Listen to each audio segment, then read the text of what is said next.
Make some noise for Norway's own Simen Olsen.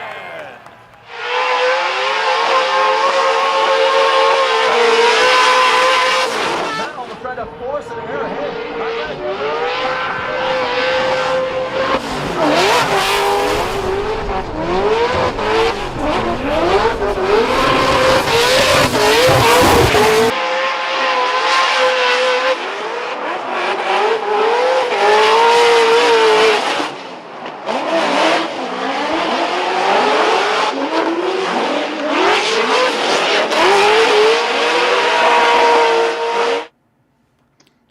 And welcome in, everybody, to another episode here on the Behind the Camera live stream. Yeah, hello. Yeah, what's up, buddy? What's up? Guten Tag. No, but you know, this week is my last week of freedom. I would say that as much, you know. Wow. Last week. You really think? Although Is I already this did get really- married, so I don't know if that's like I've already ruined that freedom as it is. I feel like it's probably A little bit, maybe. Yeah. Yeah, I feel like she's probably feeling it more than you. Yeah. No, this is I'm doing great, honestly. I feel great. Her, yeah, it's unfortunate, you know. But, yeah, it's next weekend is gonna be the big maybe. yeah, that's the plan at least. Actually. Gotta make it there first, but Yeah. but yeah, guys, We'll do it. Herbie and Brandon. Before we get to Simon, you guys got anything cool happening this weekend? No, I didn't do anything. Yeah, well, that's expected, Herbie. It's okay. Oh man. That's What did fucked. you do? He asked us this question because then he never asked himself the same question, which is ultimately. Yeah. What did you do, Nate? I put a front lip on my BMW. Oh yeah, that's so cool. I took the drive shaft out of it and found that it was rubbing against the gas tank, and now it needs to be replaced. And there's a couple other issues with the car. Took the intake off to replace something to do with the oil baffling system. I don't know. It's EcoBoost problems. Don't worry. It's stupid. And yeah, so spent the weekend working on the car. Oh, and I built a grill. All right. Nice. So Nice. What kind? I tried to get as much done as I could while I How have many burners free you time. got on the grill?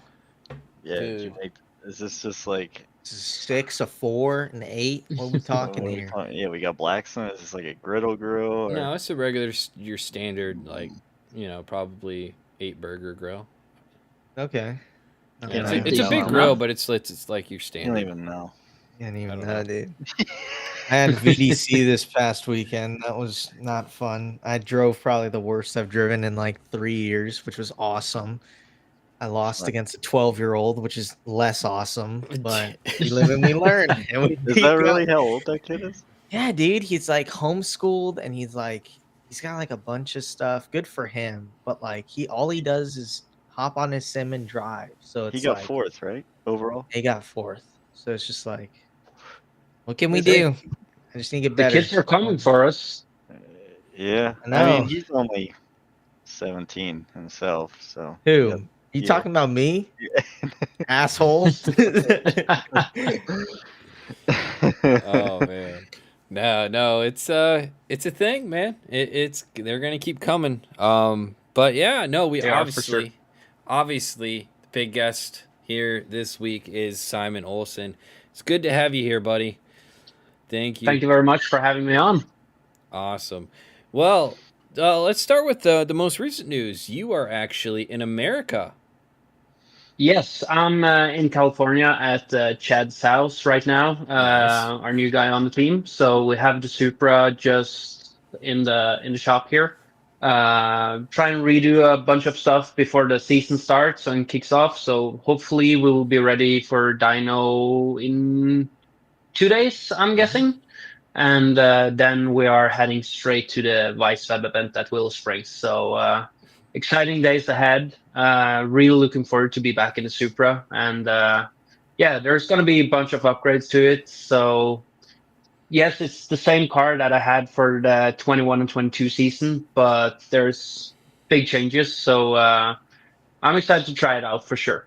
100%. Well, let's get into the Supra because obviously you came here driving it, and I wouldn't say like it's hard to compare and contrast because obviously you had such different placing in the standings versus when you drove Odie's S15. So what I kind of want you to Yes. take me through is what it was like driving the car originally in the first couple years, kind of like, you know, like some of the pitfalls, and then tell me about what it was like to jump into something that was already built and proven, you know? Yeah, that was an interesting way, for sure. When I first built the Supra, we were planning. We actually applied or petitioned for Pro Spec. At that time, it was Pro 2, but then the Pro Spec showed up, or they redid the whole situation with a spec class kind of thing. Yeah. And we already was like 95% done with the build. So we had a sequential, we had rear mounted radiator, we didn't have link ECU, we had max ECU. There was just a bunch of things to it that wouldn't fit the long firm thing for Pro Spec. So we got a deal with FD that if we felt comfortable enough and we wanted, we were more than welcome to come and just show up to Pro. But we didn't plan for that. Me and my team planned for 4 rounds and half of the budget basically. But it was kind of a one-time situation where I was like, I got to do it. I got to try. This is my dream to be in Pro 1. So why don't just start a little bit high and see where it takes us? So, but we're still here. So I guess it made it good. On the car side, jumping from my own team or privateer team with the Supra. As I said, when I got the car to America, when I drove it the first time, the first practice at Atlanta, because Atlanta was the first race of the season that year in 21. The first practice lap I did in Atlanta was probably the 20th set of tires I took with the car. Wow. Never tested it in America before official practice in FD. Never tested the tire ever whatsoever, actually. So it was kind of a lot of new stuff coming into that round. Remember, everyone said we need to go to will call, and I was like, "What is will call? Where is that?" So it was like, who is that guy? yeah, who's that?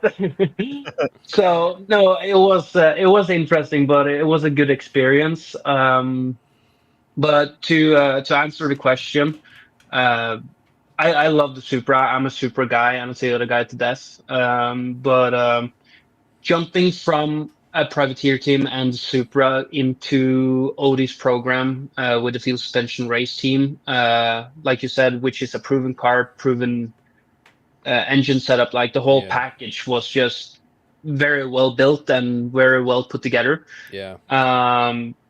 I had my spotter with me for the first time. We went to Matt's my spotter, or that was my spotter. He's done a spot for someone else this year, so that's gonna be fun to see. But he was with me for the first test, and I did probably a set of tires and I rolled back in. And he says that I'm already driving the S14 better than I ever driven the Supra, and I was like, I don't know if that's a positive or negative thing, but it was something that was noticeable. So it for sure it was good, and yeah, like having a very dedicated crew which has a lot of experience with FD and car setups and how things should be. Not a dig on my guys that I brought over from Norway, but people here just have the experience since they've been in the game so long. I basically took my friends, my closest friends, and said, "Hey, you want to go compete with me in FD in America?" And they were like, "Sure." They all are good mechanics and everything, but I think we came up a little bit short when it comes to the race experience and the race craft. So that was definitely one of the bigger changes when I jumped on with field suspension for sure. 100%. Well, I mean, it was such a drastic change, and it was really interesting because it makes me think about other drivers that come over from overseas and they bring these fancy, complex cars like Darren Kelly in his Aston Martin. You got Federico in the Ferrari. What would happen if they just went and drove the S15 that you drove? You know, like it would be really cool to see. Yeah, for sure. And I see the point where you're getting at. For me, it was like I had already since I saw the first what you call like the drawings of the new MK5 Supra. I was like, if I could get my hands on one of those cars. I had a Mark IV Supra at that time. Okay. And we all remember the video games days, like Need for Speed, all those kind of things. Like Supra was the car I wanted, and I topped it off with all the specs and everything. So the Supra has always been my go-to car. So when I saw the Mark V, I was like, how cool would it be to have one of those as a drift car? And at that time, that was just a crazy dream. But I guess things lined up in my favor, and we got to get our hands on one and start building one. And from there it was. But I had the idea that if I'm going to show up to FD, it needs to be a good program.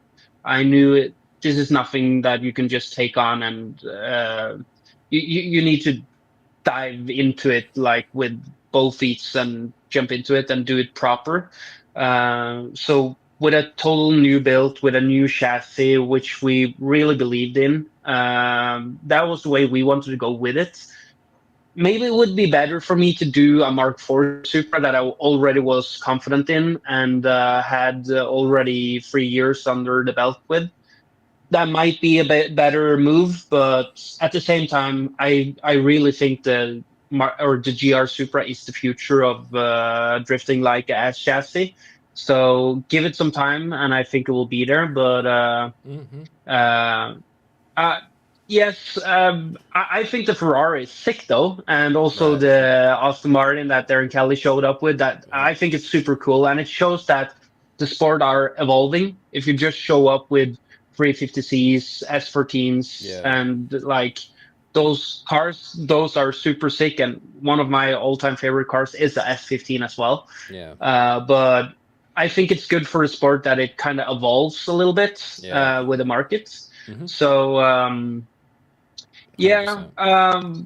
but the change from 24th to a 4th place in just 1 year, I would say it was a little bit of everything. It wasn't just the car. Okay. Yes, the car is amazing, but I like to take some credit for me making the car get to a 4th place as well overall. But the biggest thing was that the experience of the team, of the field suspension team, everything was like lined up. My stress was like not even close to what it was being privateer.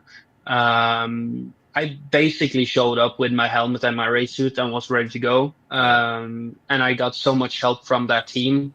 So that made it very easy for me to just focus on the driving. That's one huge aspect. The V8, as a 2J guy, I gotta say the V8 drives amazing. I think all of us that drives like RBs or 2Js or anything else, like we want a tune that drives like or try to match a V8, but it's close to impossible. But no, it will never replicate or transfer exactly the same. But hopefully he figures out. Jay-Z guys struck him down. Yeah, I was gonna say the Jay-Z. He was talking a little bit, how he would enjoy. I think my screen went dark for a second. Are we still good? Yeah, we're good now. Yeah. Awesome. Yeah. And also with all with the team and everything, there are so many more things than just the car that was a part of our success with field suspension, but more experience, less stress, more time on the track as well. The experience for how the team set up the car, having the help from multiple people that was so much experience that definitely showed it benefits. 100%. And obviously I would love to get into the whole working with Odie and all that kind of stuff, and we'll get to that later. But Yep. obviously, you went back to the Supra, you went back to the privateer team. So after all of those pluses of working on Odie's squad, why? How? So a couple things. Why make the transfer back to your privateer team? And two, why is it going to be different this time? I mean, I think that even at the end of when you were driving your Supra, that like you were ripping. And when I found out you were going to Odie's team, I was like, damn. Honestly, I was like he was just getting his bearings in that thing. I'm like they were making headway, but Well, I know some of his answer for this, and I want him to tell it. So Yeah. There's a couple things there. Like we had in the 2022 season, we had two engine failures during comp. So that of course took us out there. So yeah, technically, in a way, if you know what I mean, that we didn't. It was close to not showing up to the race as well. Right. Like we Right. couldn't fight it. We couldn't do anything. So that set us back a little bit. Also, we started the second season with the Supra in 22 not as strong. We were like fighting a little bit with the car. The car had more problems besides also the engine failure. I had a rod come through the block at St. Louis for the very first warm up. I didn't even make it out of the burnup box and it blew up like wow, out of nothing. And in Seattle, we had a timing belt failure, but that was under the competition. I don't remember if it was top 16 or top 32, but that was against Dylan Hughes. And you might have seen the video where Dylan I sent him to the moon basically. yeah.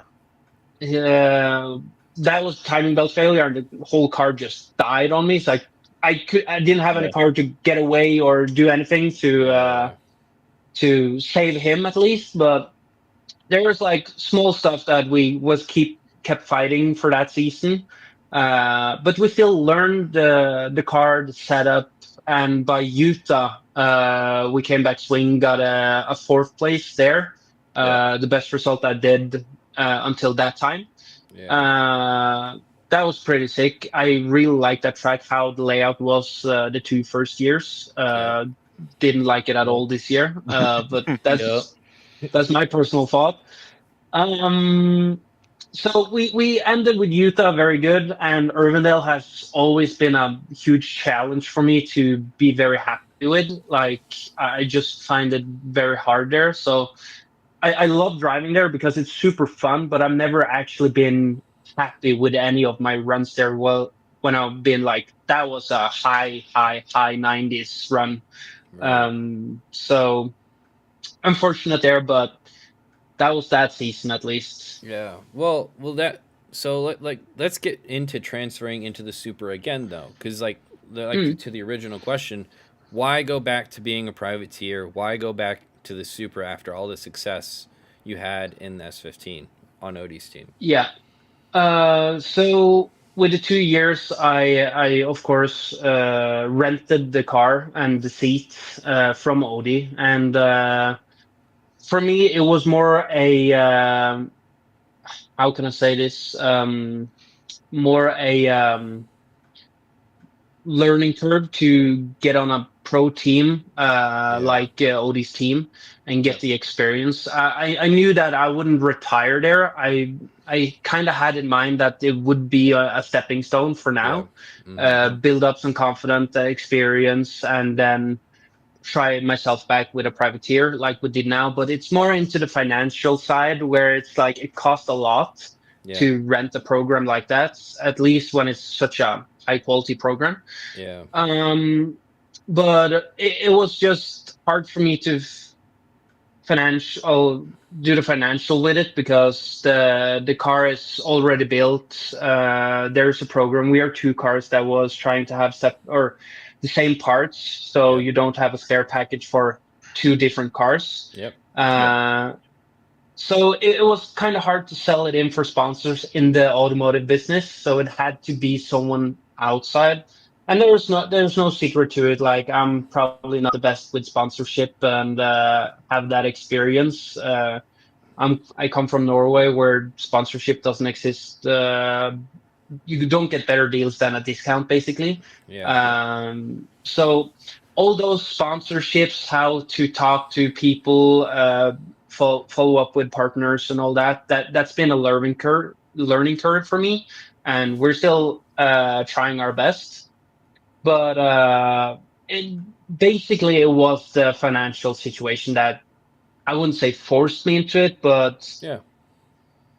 I just want to try again, and the Right. dream was always to go to FD with the Supra. And now, with the experience I have with some good results, that builds up some confidence. The changes is now it's going to be a full American team with people that stay here full time, working on the car and the program. Yeah. Which before my my whole crew flew back to Norway and did their regular 9 to 5 job, and then Yeah. we flew back a couple of days before the event. So Yeah. that's going to be different in a Yeah. good way, where we will have more hands on deck, people with more racing experience, Yep. and just overall a better team in my eyes. 100%. So, and also with the changes we're doing now, we're moving some weight around.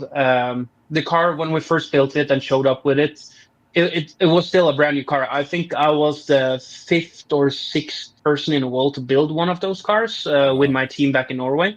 Yeah. It wasn't anything. We can't just type on Google or Mm. YouTube and look up whatever else people have done to the car. So we gotta, You were the how do you one say it? We creating gotta, everything. You were the yeah, pioneers in a way, yeah. yes, yes. Not me, but my team and everyone that was helping with building the car. Matthias, my good friend, Yeah. that was basically in charge of everything there. Did an amazing job, but it's like, how many people do you see like totally rebuild their cars in FD over the winter? And they've been driving the same chassis for decades, Right. but there's always new things that comes in. You learn something, you see something here, and Yeah. that it's just the name of the game. And with the experience now, I have more seat time because I still had a Supra back in Norway and driving in Europe. So I have more seat time, more experience with the car, and with the help from my team I have now, I think we're in a good situation, and I'm excited to be back in the Supra and keep that car swinging and hopefully take it to a podium or more. There you go. Yeah.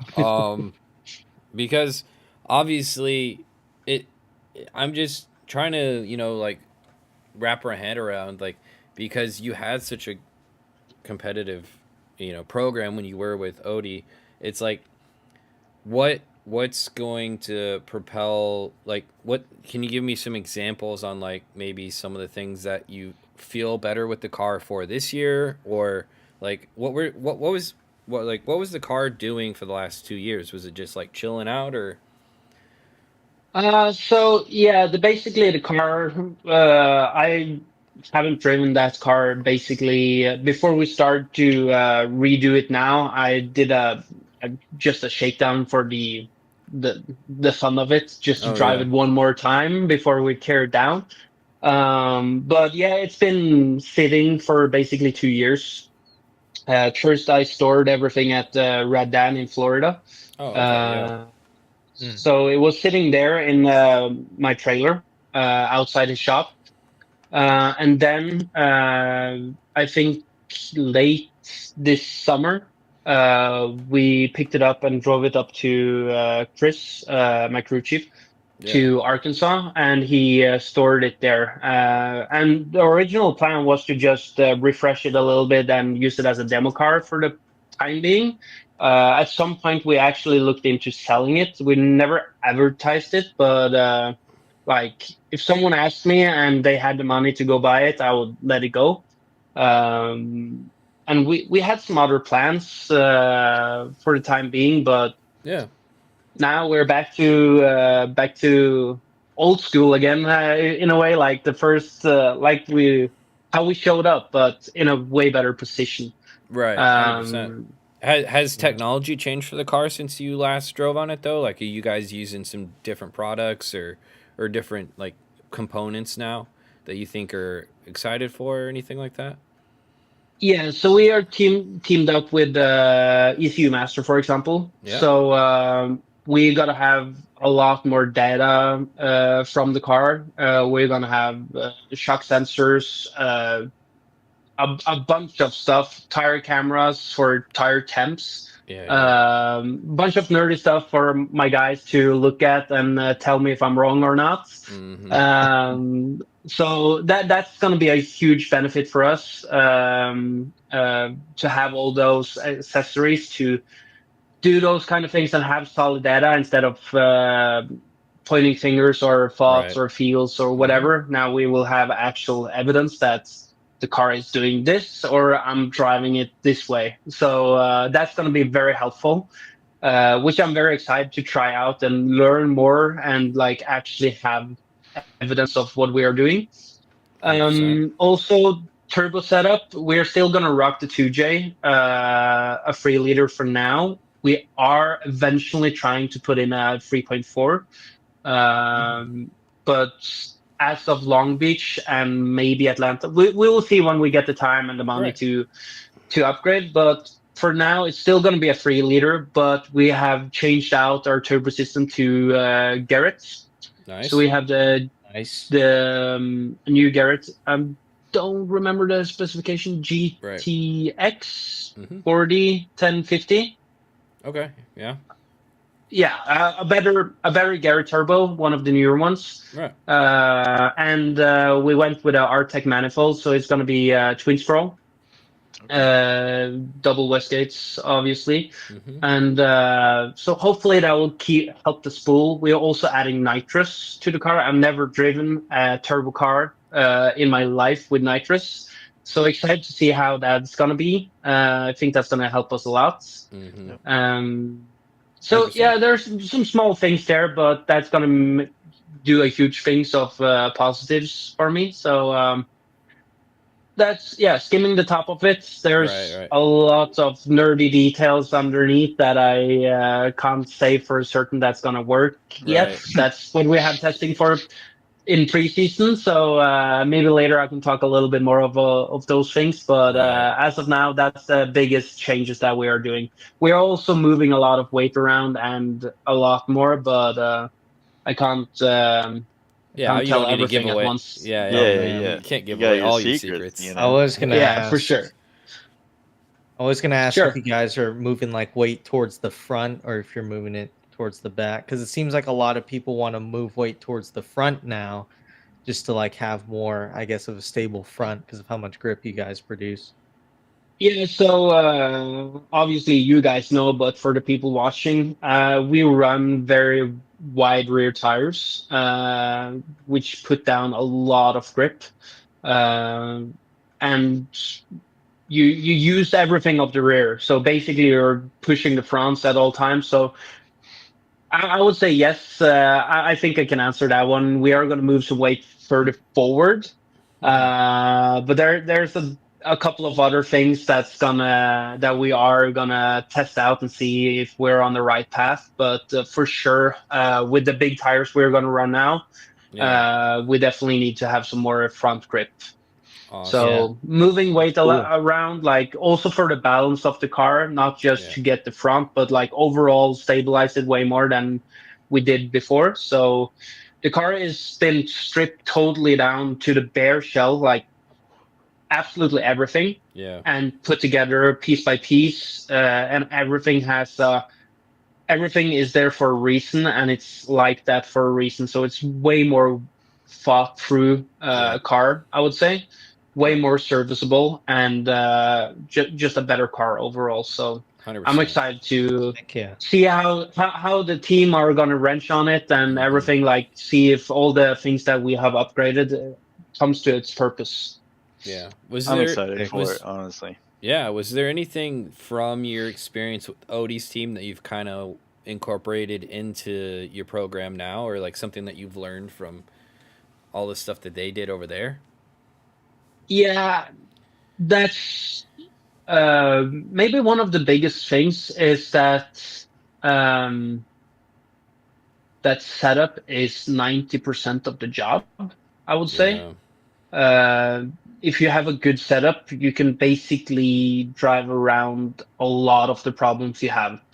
And also using the team as a benefit of like trusting the team to push the boundaries because the guys will have the car back together in 5 minutes, depending on how big the crash is, obviously. Yeah. But the majority of things like a tie rod or a bent shock or something like that, they will take care of it. And just to trust that process, which Yeah. been showed through when I was with Thiel, I could push harder. I didn't have to be worried about small details like that. So Yeah.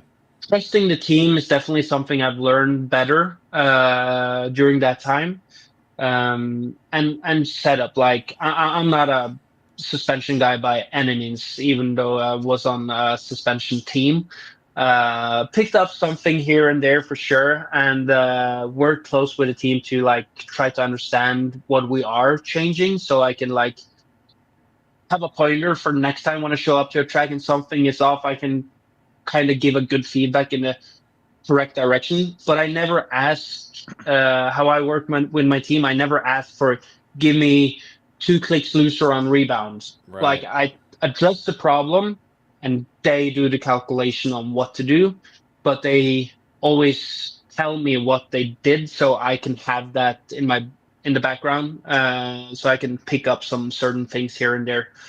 And also for the time being, when I'm back home in Europe doing my stuff, I can also learn that process and apply it myself because my US team is not going to be in Norway for all time. So, Right. Yeah. Right. Yeah. Yeah. so No.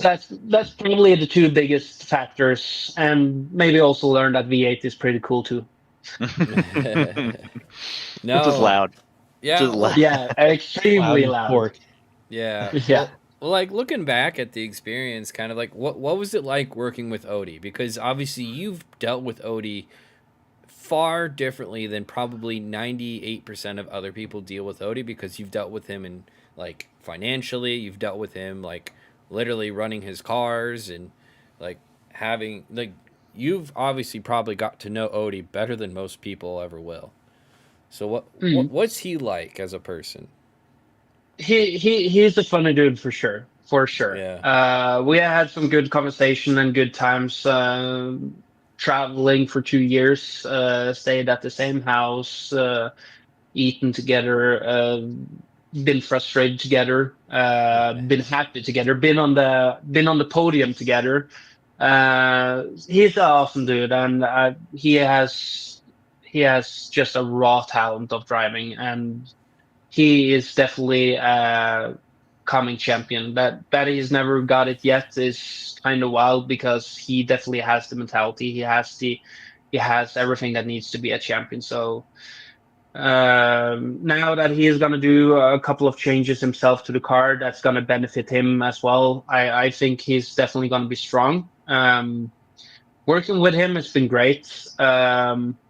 There's like the reason I left was nothing personal or anything. It Uh-huh. was just I felt it was time to try myself again as a privateer and bring back the Supra and do my own thing, showcase myself a little bit more. Try to stand on my own feet, of course, with my team. It's not just me in this; it's the whole group. Yep. But we all want to be successful. We all want to be remembered for being an awesome dude, nice guy, badass driver. And I don't think it's wrong to me to say that I think a little bit of it, like the results, I was a little bit on in the shadow of Odie. Yeah. Um, and I don't mean that's a negative thing by any means, Mhm. but we all in motor racing, we all have big egos, so we want to get the knowledge for the work we put down. So I want to showcase that it wasn't just the car, the program, Yeah. the Audi situation, the field suspension race team that made the Right. results. So hopefully I can back that up, doing some good results this year because that's what I Important to want. I you. want to show that. Yeah. Yeah, that's important for me. Not that I feel that I have anything to show anyone because I literally don't care too much about other people, what their Right. opinion are. If Yeah. like what you see is what you get. If you don't like me, you don't like me. If you like me, cool, then we can be friends. But at the same time, I want to showcase that I can drive a Supra with a 2J as well. 100%. And Yeah. I'm just kind of curious. I mean, has the recent like R&D and people, I mean, obviously since you've driven it, Osbo's won the championship in the Supra. He's obviously pushed the boundaries with his Papadakis's program has been pushing the boundaries. Obviously, you got Peter Visick now, really pushing Supra and stuff. So I feel like it's becoming a chassis where it's like, okay, now their R&D is out there. There's definitely data now that's going to help you, I think, a lot in making it successful this time. And like you said, like you did have some success at the very end of the year when you were renting it. So I'm really curious to see, but you're right, because you were kind of riding coattails is not the right word, but you were like I would say people definitely would say Simen Olsen is a really good driver, but he's also probably driving one of the best cars in Formula Drift. Yeah. And so Yeah. it'll be really interesting to see, okay, so what happens when we put you back in a different car that you built, like the Supra, for example. And that is going to be the thing that we get to see this year, and I'm excited for it. Yeah, and I hope that we can showcase that, and it's a fact. I truly believe, and till this day, hopefully the changes we've done to the program now is gonna affect what I'm gonna say now. But I truly believe that the field suspension S14 that I drove is one of the best cars on grid. Yeah. Like me personally believe that that's the best car because it's so nice to drive. It's so predictable. Yep. You can get it to do whatever you want. It can be fast and snappy. It could be slow and lazy. It's you gotta remember the car has been around for 30 years, 25 years. Yeah. The Supra has been available for 5. Right. Yep. But yeah, I think there is something to it when you see someone like Peter Visick, for example, lean into the Supra and steps away from the S15. Papadakis and Ospo is kind of limited because they have a partnership with Toyota. Yep. And you have Daigo, for example. I'm not sure how his case with Toyota is, but when you have people like take Peter, for example, he steps away from what everyone says is the best drift car ever, or many people says, Right. and then just says we're not going to use it. We are going to focus on the Supra, and however it goes, I think that's respect, and I think it's something in it that I truly think he believes in it in a good way, and it just everything takes time. It's not perfect the first time. Like building a car or trying something new, you're not perfect or the best the first time you do it. Like you need practice, you need experience, and I think that's what we're starting to see on the Supra as well. 100%. No, I agree. It's like I said, I'm really excited to kind of see where this goes. But one more thing about the OD team, and then we can get into some other topics here. Obviously, last year was okay. Well, 2 more things that I remember, but last year was tough because obviously you felt like you could be fighting for the championship, but the team ran into some engine issues, and it's tough because. It is your call, but it also kind of wasn't your call. It sounds like, I don't know. Like, give me your whole perspective on how that all went down, because it's like, it was a tough situation for everyone in that, because it wasn't just you that had the engine issues. It was both of you guys. Yeah. It was. I'm thinking you're thinking of New Jersey, for example, where I had my engine failure. Yeah, I don't have all the details because it happened and it was what it was. Probably the team can go we actually after talked to what Odie was about wrong. it. Yeah, and we figured out it was a crankshaft issue, but yeah. Yeah, that wasn't his car the first time. The whole Oh, crankshaft yeah. snapped. On my car, I think it was more oil related, but I Oh, don't okay. have all the facts on the Yeah, table. yeah, yeah. But it was a hot event. We pushed the cars extremely hard.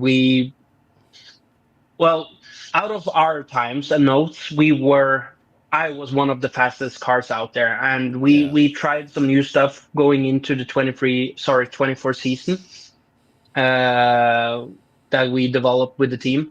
Yeah. Uh, and it worked awesome. It really, really worked. And it worked actually too good. So what ended up being we loaded the car so much and it was extremely hot. You don't move as fast and you don't have the airflow, so you don't have anything to cool down.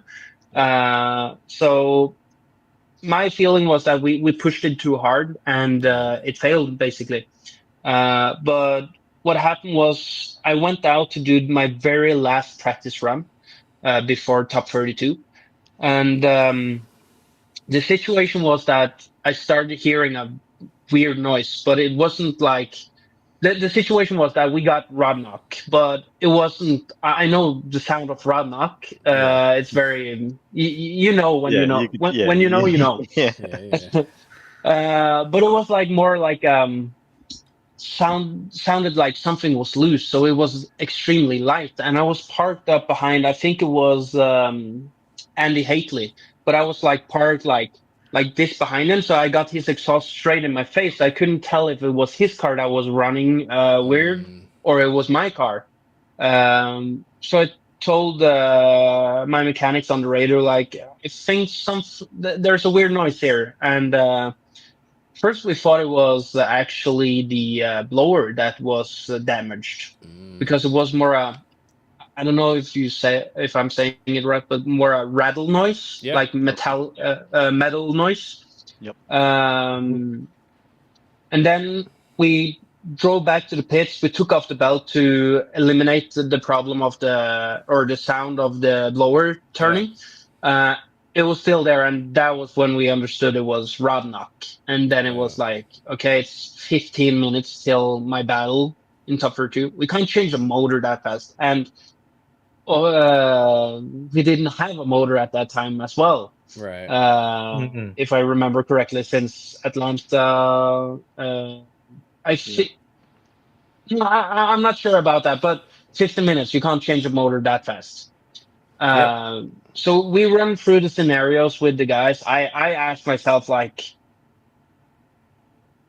can I still go? Would it make a lap? Like, can I just do the top 32 lap and call it a day? Because that's twice the point. Like, we're Yeah. in championship hunt here. Like, everything matters. Yeah. But it was a solid no because yes, it could be a bearing, and that's it. And that was what it was as well. Like we said everything else, if I remember correctly, on my motor, but it was bad. So the guys said no, we can't do it because then we don't know if we have the car ready for the next following round in St. Louis, basically. Wow. Um, so that was a quick turn of an event where we went from very good results with back-to-back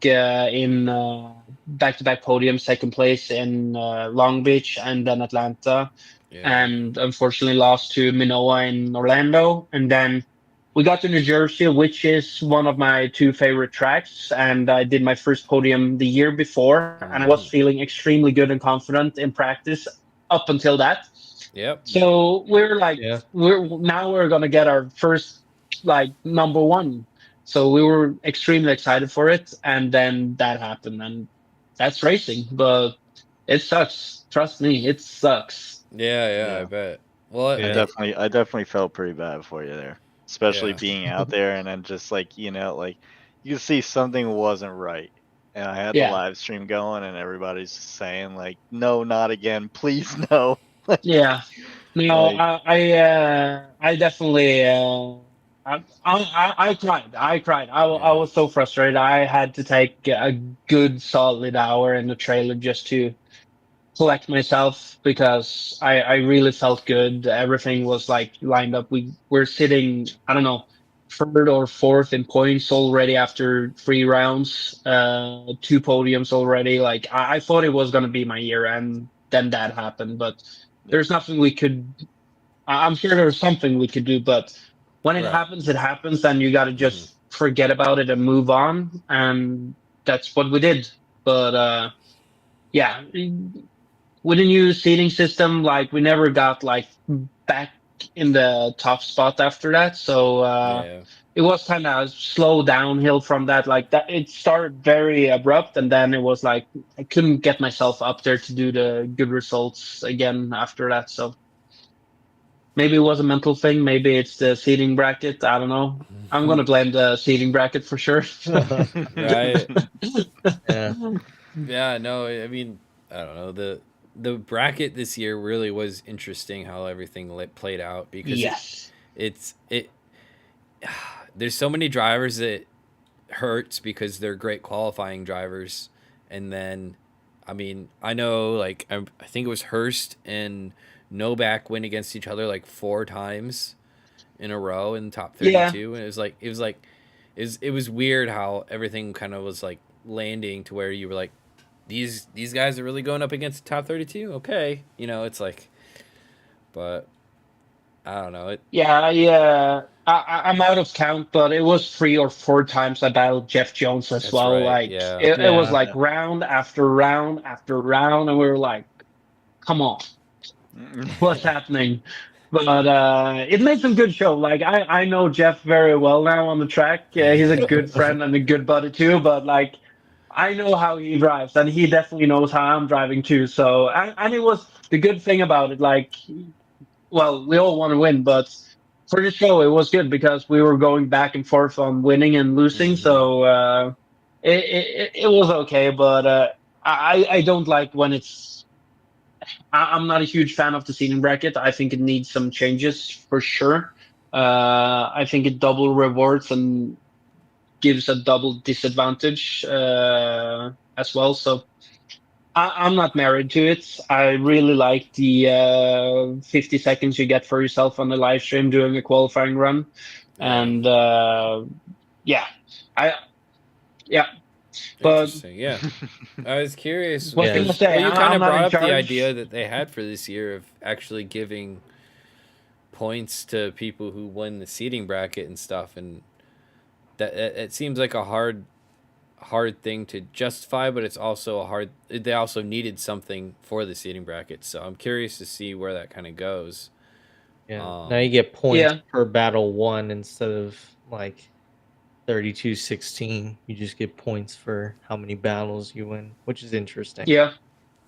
It's interesting for sure. I haven't looked too much into it, but my Yeah. spotter Matt had a good idea to switch up like you do a drawing for seating brackets and kind of do the same thing for the locked in drivers from first to 16 as well. Like you Yeah. flip that. Either you just flip it on head or you actually change up something so it's not like so think of it like that. I think Hmm. he said like if let's use James Dean as example that he wins everything every time. So James Dean wins round one. Yep. Then how it was now, he is number one qualifier for round two. Yeah. What if he is now qualified number 16 and the 16th qualified driver is now qualified number one? Right. Then you move around the whole bracket in a way. So people that I just think it will do the show better because then it's not like the number one driver meets someone from seeding brackets. Well, now if you flip it up and 16 driver on paper should have a easier task to get into top 16 when they show up for top 32 Interesting. Yeah. True. because it's Yeah. still the 32 qualified driver against number one qualifying driver. But if you flip the top 16 on the head at least, Yeah. it will get the show better and you will get a little better advantage for the seeding drivers coming into top 32. And it will just mix up everything a little better. And I don't think with that system you will have the back-to-back battles, at least not in top 32 all the time. Yeah. And we got 100%. Francis that said also, I mean, which I agree with, the byruns in the top 32 for the seating bracket were the worst thing ever. And it truly, like, Yes. it almost like, it made us look unprofessional in a way, where Yep. it's just like back to back to back. Yeah, And and it's you like, had perfectly good cars just sitting there, like that could have battled, yeah. and And it's like, like, for some of the guys that, had mechanical issues, and had to, pull their car back together and weren't able to make it to one round. But like, for the other ones that are just, the Vaughn that is contracted for just two Yeah. events, it's like now we've Yeah. mentioned it before, they should have almost like a wild card system if they want to do something like that. Let them do the 2 rounds, but then allow someone from each local track be able to try to get that wild card seat and that have it like just fill the seat. yeah, that will be a cool thing for sure. But I'm sure that's gonna turn into other problems. But Yeah. just the general thing, you have 36 drivers show up, but it's only 30 drivers competing when it's showtime, right? Yep. So I feel that if someone doesn't show up, you should just be out of the picture. And the 33rd driver is now in spot 32, and yep. so on if there's more to it. I hate seeing that. Luckily, that never happened to me though, but I share the frustration for the guys that was uh, in the scenarios where that happened. But I'm sure they've done some changes to that, I believe. Yeah, Yeah. 100%. But to take FD to take FD's side a little bit as well, like you learn eventually, and you got to play it out and see what the outcome is, and then now you have experience, now you have knowledge, so now Yep. you fix it, Yeah. Now that and that's they've what they're gotten trying to do. So community feedback, like the fans and everything, yep, plus the drivers and crew members and things like that are able to actually speak their mind, whether good or bad, and whatever it yeah, is, you compile the things that are the good and bad, and you make something better. So I know pretty sure that they are going to make some sort of quality of life changes. I don't think that the seating bracket is going anywhere, but no, unfortunately not for me. yeah, But that's just a personal thing, though. I just prefer regular qualifying. I like the bottom eight system they had. That I'm fine with that. That you lock it in and make it more efficient. But yeah, at least you have the time of get the live stream time for yourself. You have one lap there where there's no one behind you. You can do absolutely whatever you want, yep, not focusing on anything else. We all try to do that no matter what, though, but just that it's only one car on track and you got to showcase whatever skills that you have. I just like that. But Yeah. in 90% of the cases, I feel FD are listening to us, depending on how stupid the idea is, though. But in Yeah. at least 90% of the time, they are listening to us and take our words or tips for stuff, Yeah. and then whoever's in charge plays it out, like with the seating bracket and those kind of things. Kevin goes through it and do the numbers and trying his best. So they are also trying to evolve the sport in a good way and be a pioneer. So I like that. It's just someone prefers seating brackets, someone prefer regular qualifying, and Yeah. someone Well, likes Toyota, someone likes Nissan. You yeah, know? what would be yeah, interesting to see is the viewership in live stream versus qualifying versus like a seating bracket, and see what Yeah, gets see, because that is actually the real test, because the whole idea of seating bracket is to make it more interesting. yeah. yeah. But again, if half the people don't show up, then it's not that interesting. Exactly, and Yeah. it's business by the end of the day. And Hmm. I've seen the numbers that how much better it is with the seating brackets, at least on the live stream side. Right. If it's like a little grayish area with numbers, because the sport is also a evolving. Like more people know about it now or Yep. this year than last year. Yep. So it's hard to say if it's the seating bracket or it's just time, if you Yeah, know it's what I just the mean. Yeah. way it was gonna Uh, go anyway. Yeah. yeah, exactly. But I think this will be a better year to almost like you're taking away the variable of not having the seating bracket, going from qualifying. exactly. Now you'll have 2 years of seating. Yes, you still have that variable that it is a growing sport, but at least it's going to be more Mm, definite. And I yeah, think for you sure. really put the two to two together and see, all right, I well, you made this much growth. That's probably because the sport got more popular, but it stayed this true. So now you could, yeah. mm, I actually haven't thought of that, so that's going to be interesting to see for sure. Yeah, I Yeah. mean, it definitely makes a show. I have like a love hate with it. It is like fun to see more battles, don't get me wrong. But then at the same time, like we've mentioned this before too, like you think about what was the sickest run like people in the last 10 years have like really seen, or I guess I should say like 5 because there's like battles that are insane, but like people like think about Vaughn's qualifying run from Atlanta 2 years ago, where he Mm, just came out of the hole, just tires like already yeah, burning off and just didn't lift. And like that was gangster. Like yeah, some of Chelsea's like just gnarly backies that he would throw for no good reason other than just do it for the fans. And like yep. people love that stuff. And like that's what I For think that's where it's for like me, love that hate. Yeah. yeah, for sure. For me, it was the Justin Pollock run at the old New Jersey track, the Yeah. wall where he Yeah. got was it 100? Yeah, I'm pretty sure you got Yeah. 100 Yeah. there. Yeah, those kind of situations, that's what I love about regular qualifying. Like you can just focus solely on that. And I'm not saying that he could do it in a competition as well. For sure he could, but like it gives those great moments to push a little extra. I think, Yeah. at least for me. But I see for the situation of like newcomers into the sport that watches this, like it's definitely more entertaining to see battles than it is single runs. But I've asked around a little bit, and I feel it's more 75-25 leaning against, but that's more diehard fans that wants that actually the majority that I've talked to Yeah. would like the regular qualifying back. But for the newcomers, I think it's easier to sell the products with the Yeah. seating bracket. So I Yeah. understand it. And like I said, by the end of the day, it's all a big business. So you got to do something about that.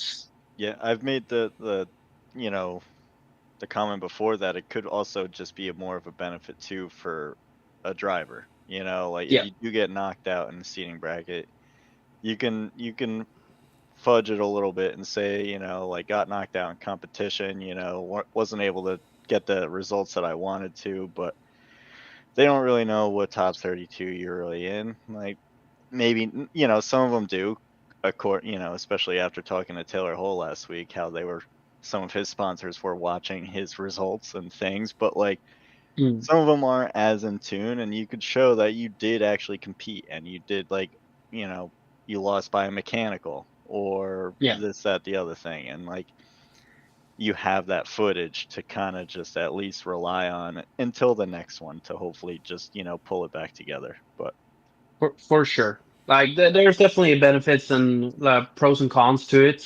yeah. But we're stuck with a seating bracket no matter what. So Yeah.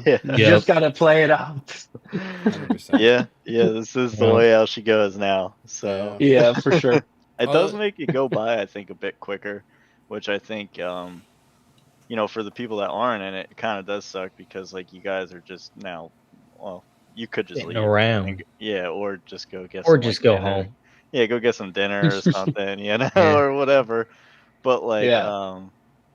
uh, what was I was just gonna say, but well, it like, just makes like a dead space almost, and then at the same time it speeds through the day. Like how many times did they say like we have we that ended that early hour almost every day. every Yeah, like time? Yeah, Mm, 2 hours early you every got the hour time. bracket, and then now it's like, oh my god, like I start getting almost nervous in a way because like, are we doing bad for like FD sponsors? Like, should we be like, should I just eat the shit of listening to their advertisements a little bit longer and like play this thing out and Exactly. keep the people here so that way they spend more money, then FD can produce better things? And like, I don't know, it's like, damn. And here we are, but then I'm super excited every time when it does end early because I'm like, yes, freedom. For sure. That's a valid point though. But Yeah.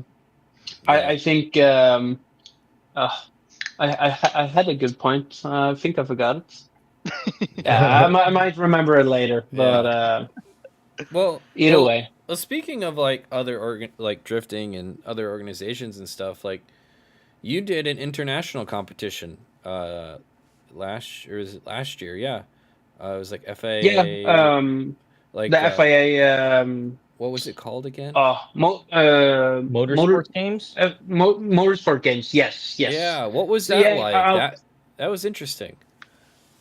it was a cool experience for sure. But a little weird to go to a professional drift competition event where there's so much going on and the drifting is just a part of something. It's Yeah. not the focus, it's the main attraction. I do think like the drifting was kind of the main thing where people showed up to watch because I don't know, it just drags attention with the smoke, the sounds, and everything. There was every time we went on the track, it was packed. It was like Yeah. people all over the place. So That's that cool. was cool to see that people preferred to go watch drifting over, for example, rallycross or GT free racing, Formula 4, those kind of things. So that was cool. But as a driver, being at the event and drive and compete, it was a little different because there's so many things going on that they also have to focus on. So good event overall, but needs some more Ironing out. time. Yeah. Yeah. But great drivers. Like there's every country can send one representative for each genre or like each how can you say genre? Is that Genre. right thing? Yeah, Genre. genre. Um, to represent their country or Yeah. yeah. So it's not like me and Ospo could go and something like that. It's just one driver representing one country or each country. So Yeah. that was cool because then you got like I would say the prime of all Cream of the crop, countries. yeah. Yeah, Mhm. yes, exactly. And I think we were 38 drivers, so 38 represented countries in one competition, which is pretty cool. Yeah. Pretty cool. And we did good. Had a strong team with us, so we played a little bit with the setup on the Supra, and luckily for me, it started raining, so we got second place. So that was good. That was good fun. Yeah, yeah. I was actually at that event. I was hoping it was going to start raining because we were uh, on a actually a parking lot where they made a track and just painted the edges. Yeah. But the tarmac there was so rough, so it like how can I say like Chunk you your couldn't tires. yeah it chunked the tires and Mm. we couldn't make basically two laps. You were dead by like one lap on the first turn on the second, Wow. and you're like ice skating. So I was hoping it was going to start raining because I don't mind the rain and drift in rain. I think it's fun. It's more like dancing and then it's Yeah. driving. Yeah, you crushed it at Um, Long Beach too. yeah, Yeah, that was good. that was basically driving like driving a boat. That That it that poured down so bad. I had to refrain from just laughing so hard while recording because the laps just took so long. Yeah, to do. It was it like, was holy cow. nuts. It was so extreme. I remember still like when I drove in the final with James. Yeah. When he initiated, there was a like pothole with water. Yeah. And when we entered and we broke traction, I got soaked with like a hard splash of water on my visor, so I had to like wipe my visor and then shift, grab e-brake, clutch kick, drive, steer, wipe again, and I was crazy, but it was good fun. But no, the FIA event was extremely cool to meet so many drivers that I've never met. A bunch of guys that I know from before, people I've never heard of. So many cool builds that shows up. Yeah. That was insane. So that part I liked a lot, and it's FIA. It's like the biggest organization in motorsport, so Yeah. it has high value to get the podium there for sure. 100%. Yeah, my only gripe is that when we showed some people the event, it basically they claimed the channel or they claimed the video or whatever, so I had to get rid of it. But Oh yeah, we got Classic FIA. DMCA striked. Yeah. yeah, Classic. Okay. yeah. FD Classic. doesn't care if we show clips, but like FIA, they're Yeah. like, yeah, no, you can't do that. I'm like, really? Drift Masters. No, too, right? that's Yeah, I don't think you can get away with Drift Masters either, though. Yeah. okay. No, FD is very openly there for us, and that Mhm. helps us as drivers to promote ourselves, and I think the sport as well, and FD for that case. But FIA is extremely strict. Like not we as my team or myself, but there was a couple of drivers that got fined for being late to drivers' meetings, for Wow. example. Wow. And it's not much. I think it was like 250 US dollars ish. Yeah. So it's not crazy, like, yeah, crazy high numbers, but Yeah. that you get it. And I don't blame them. You Yeah. have a time and everything has Mhm. everyone else is showing up, so it's fine by me. But Wow. I've never been It's exposed for that kind of Andy should stuff start before. doing that. But definitely. don't start giving him ideas, okay? Oh my But no, gosh. like stuff like that, like things has to be so it's so squared. Like everything needs to be this way, and we're not open for other solutions. It's like very straightforward, but So at the you're same time, saying if you wanted to do what you guys do at Bill while you're drifting while road cars are going, they would have a conniption?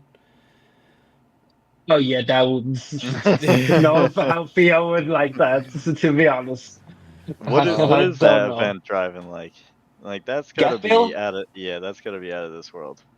I've always said like Gatville is my paradise. I'm gonna stop everything else before I stop driving at Gatville. Like yeah, when I stop doing professional drifting, I'm still gonna go to Gatville, whatever. If it's my daily car, whatever. Like Gatville is the best time ever. It's such a cool event.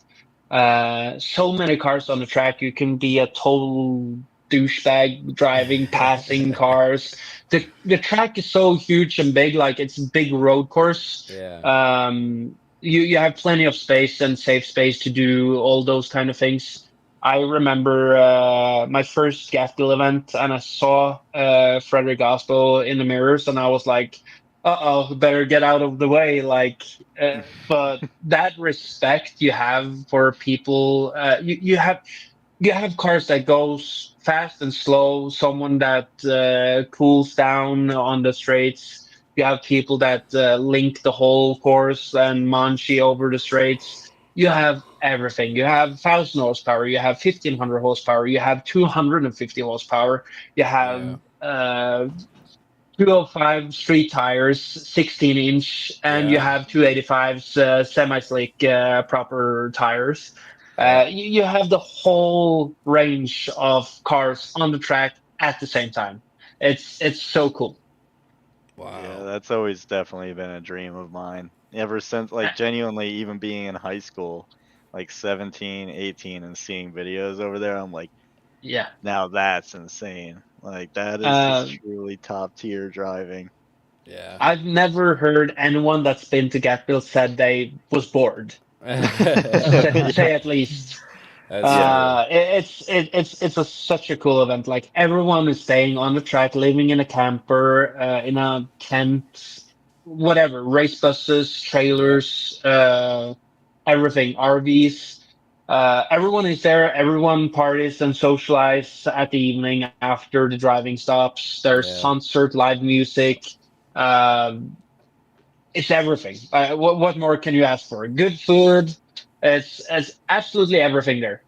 So Gatville is definitely like one of the highlights of the season for sure. Yeah. So with your car being in the States and whatnot, would you He has or do another you have Supra. any?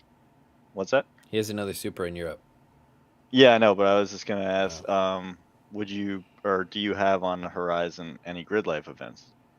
Mm. Um, It's like almost like the baby version. Yeah. yeah, yeah, I've heard. I went to Laguna Seca Grid Life Oh, okay. with the field race team in 23. Okay. That was good fun, but that was definitely not very crowded as the Right. Horizon or the Yeah, other. that's Is it Midwest they call it? Yeah. yeah, yep, yep, That's the yep. Yeah. party one. Yeah. That's the So festival, and then yeah. yeah. No, definitely, it's on the it's, I wouldn't say it's on the calendar, but it's on one of the bucket list things, of course. And we are trying to see if we can get to one of them if everything lines up, like is travel wise, Yep. and of course budget. Budget is the most important thing to have with you. 100%. So it's on the list of things I want to do. I want to be more involved in drifting in general here in the States and showcase myself on different events, Yeah. maybe like Fuel Fest or some Right. other, The Why? Gambler, for Yeah. example. Why? Okay, Why hell is yeah. that? But Yeah. Why is the States so attractive for drifting, or like to you in drifting? uh, it's here where my focus is here basically. Yeah. FD is my priority number one, and to be more relevant here in the States with sponsors, showcase ourselves, be more Yeah. involved. I think that would help the program a little bit. Maybe it helps just to get more seat time over here. Yeah. America is a beautiful country as well, so Yeah. it's not it's good time being here as well. Like have an extra 100%. vacation and a track week as well. Can't argue with that. Right. But it's more for the media side of things, Yeah. business of staying relevant, try Yeah. some new stuff, and just showcase ourselves. Because sponsor wise in Europe, it's a total different situation where there's so big push for the green environment and kind of motorsport is now on its way up again, I would say, with how Netflix is with Drive to Survive Yeah. and Formula One these days. But I, I still see that motorsport is kind of looked down on. Yeah. Where here in America, I feel like everyone here likes motorsport Yep. and badass cars. Yeah. So Yeah. it's easier. It's a bigger market compared to Norway. We are a population of maybe 6 million people. Right. That's an average city in America. Exactly. Yeah, this is true. So there's so many more people here, and that builds up a better market for Mm-hmm. potential sponsorship and partnership, Yeah. and just outreach for social. Yeah, the business itself. 100%. So That's cool. yep, Well, speaking of Norway, I've always wanted to ask someone from there, what's the difference between yep. Norway, Sweden, and Finland? Because to me, Not much, but Norway is better. because like I'm a hockey fan, so like I at least Yep. know that there's somewhat of a difference. But like seriously, like, what is there like different dishes you guys do, or like is there like obviously your colors are different, but that's about all I know. Yeah, it's I've never been to Finland, but I've Yeah, been of course to Denmark and Sweden. yeah, But besides of the language, I would say like language wise, Finnish is something completely different. If I can't understand Finnish, but I do understand Swedish and Danish. Okay. So that's very similar. I would say to I don't even know Spanish or Portuguese, but Right. I've heard that they are fairly similar. Yes. So I would say it's kind of similar to that with Yeah. Norwegian, Mhm. Danish, and Swedish. Interesting. So yeah, you have the language there, Right. but I would say the culture is very similar. Right. We eat the same things. Denmark has the red hot dogs though that they're known for. Yeah. Oh Okay. shit, we got some of those in North Carolina. Come on. You do? Yeah, we can. But I think they use red food dye, so they're a little bit different. Okay. Yeah. I don't know much about the Danish hot dogs, but I've had a few of them over the years, of course. But Yeah. no, I would say it's very much the same. Is there rivalries between Denmark you is guys? Like, is it the rivalry between? oh yeah, Yeah. that's more Sweden, I would say, because Norway or and Scandinavia in general is very known for skiing. Yep. But it's a big rivalry with between Norway and Sweden for sure. That's Okay. like that. Yeah, at the Olympics, there's been so many situations with Norwegian athletes and Swedish athletes that's made fun of each other, and like Yeah. some has been serious, some is just for the show. Right. Even the royal family are having like no, I wouldn't say beefs, but Yeah. That's they are funny. also into it. So it's cool. But rivalry for sure, even in the drifting community. At one of the Swedish round of Gatbill, we have this country cup, or how I can say, Yeah. where we have five Norwegian drivers and we have five Swedish drivers that Yeah. go compete against each other. Yeah. So of course, you have one Norwegian driver driving against a Swedish driver, and out of the five battles, uh, who gets the majority of the wins? So if a Norwegian driver wins one battle, they Yeah. got 1 point, right? Right. Yep. So whoever gets most wins, they win. So it's Yeah. a team thing, basically. Yeah. So to answer, I think that answer your question there. Right. Yeah, Yeah. we got No. Yogi in the chat has said Norwegian speak English. Swedish don't want to speak English. That's all I know. Yeah. Yeah. Because he went to. So in Yeah. sorry. I said he went to He, Sweden, I believe, for ice drifting. So that's did why he he go Yeah, to? was there. he did. He went to I Sweden. I was knew. supposed to be I didn't there, know which but one. prioritized a little different this year, Eh, unfortunately. But yeah. I saw he had a good time, so that's good. No, but I'm not sure how it is in Sweden. I'm sure it's the same, but in Norway we have mandatory English already since first grade. Wow. Okay. So and then from eighth to 10th grade, you Yeah. have a second other language. So then it's the majority takes German or Spanish, but I know French is pretty popular as well. Interesting. Yeah. That Interesting. that's a different way of looking at it. Because here in America, we speak English, and if you're lucky, That's it. you learn a couple If you're Spanish lucky, you words. speak something out. Yeah. Yeah, You know, like for I mean, sure. I lived in Texas for a couple years, so I picked up a couple things down there. Yeah. Mostly swear What, words, like but that was about slurs? it. I was gonna Yeah. say. Yeah, Oh man. the cool thing here that is you have the accents and everything like from Yeah. different states. We do have that in Norway too, but I feel it's more showcased here Yeah. and more known like Southern accent Yep. and all that kind of things. So it's cool traveling here. Like you get from one place to another, and they talk completely different. Yeah. No, it's true. I mean, if you think about it, there are a ton of countries all over the world that speak English, but there are so many different ways to say the same word. Yeah, for Whether sure, you're from for sure. Australia to England to here, they all speak Yep. differently. It's interesting how that all works It's out. cool. I like it a lot. I'm a huge fan of the Southern accent. I just can't do it myself. But Jonathan there, my good friend, he has the best accent Oh ever. yeah, dude, Nairn's great. Yeah, he is. That's funny.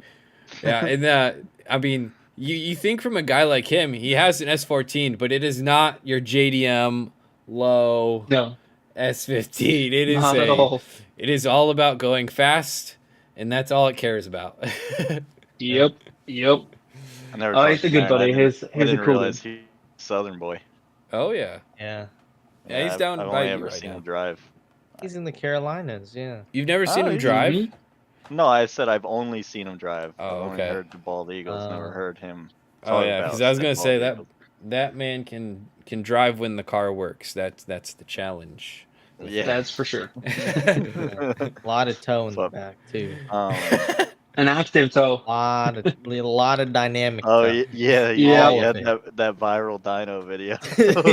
Yeah, yeah. Everybody became a mechanic overnight. Right. That's Oh, it's amazing. so good. So Yeah. what actually? So I like rewinding a bit. What I just don't know. Like, what got you into motorsports? You were talking about like the video game era that got you into the Supra, which same like Tokyo Drift, honestly. And then like just even kind of before that, you'd go to like a car meet, or I don't know. I'm assuming you guys got little car meets over there too. Yeah, for sure we do. Yeah, I We don't do. think that's not like a thing that's just exited off, But anyways, No, no, no. go like car meet, you would have saw like a Supra with your dad or whatever, or someone, and you're like, that's cool. But like, what got you into wanting that got you into drifting and truly made you do this? That's a long story. How much time do we have? Yeah. We got some time. Let me guess. Yeah, Does Frederick Osbo have something to do with it? a little bit, but that's Okay. not where the Supra comes in. Okay. I've liked cars since I was born, basically. Like, always played with cars. Always been a huge fan of the Need for Speed video games. Had every one of them until I was like 16 and started playing with actual stuff Yeah. beside video games. Um, where it all started, my uncle, he had a shop, or owned a shop, which they basically customized car. The shop name was called Custom Cars. That's real original. Speed up the Yeah, right. But that was still in the early 2000 areas, Okay. or mid 2000 area. So it was still like hanging on to the custom paint jobs, neon lights, big spoilers. Yep. Probably gonna piss off someone here, but Civics with the big exhaust. Yeah. The rice rockets. The rice rockets, Yeah, yeah. like yeah, for sure. But they did absolutely everything. Like, you just tell them what you wanted, and they fixed it, and they did. They built some cool ass cars themselves. Like, one of my favorites is the Mustang Eleanor from the Gone in 60 Seconds. Yep. Wow. That's my uncle's favorite car, and he made a true copy. Even got it signed by Shelby himself. Wow. Of course, my two cousins, their two sons, they brought them on family events, Yeah. and since I was into cars, they brought me as well. So they were the one that kind of introduced me to car meets in general. And did all that, introduced me to Gatville. My first time being at Gatville, I think I was 8, 9 years old. Oh wow. Damn, hell yeah. Wow. So yeah, and I've been to every single one of them since I was 14, like the main event of the season. Not all of them, but all the main event for the season Gatville events I've been to since I was 16 or something, 14, 15, 16. Not driving, but been to them as a fan and spectator. Um, yeah, had like everyone else car magazines when we were younger, Yep. when that still was a thing. Yep. Um, uh, Drove cars, or how do you say? Did car drawings in school Oh yeah. when I was bored. Uh, I had a quad when I was younger, and that's basically the only motorsport I've ever done, like riding my quad in the forest and Yeah. stuff like that with friends. When you're 16 in Norway, you can't take the driver license for a car, but you get the license for a moped, Mm. Oh okay. like a 50cc. Yeah. But we put like 70cc cylinders on, tune them, stuff like that.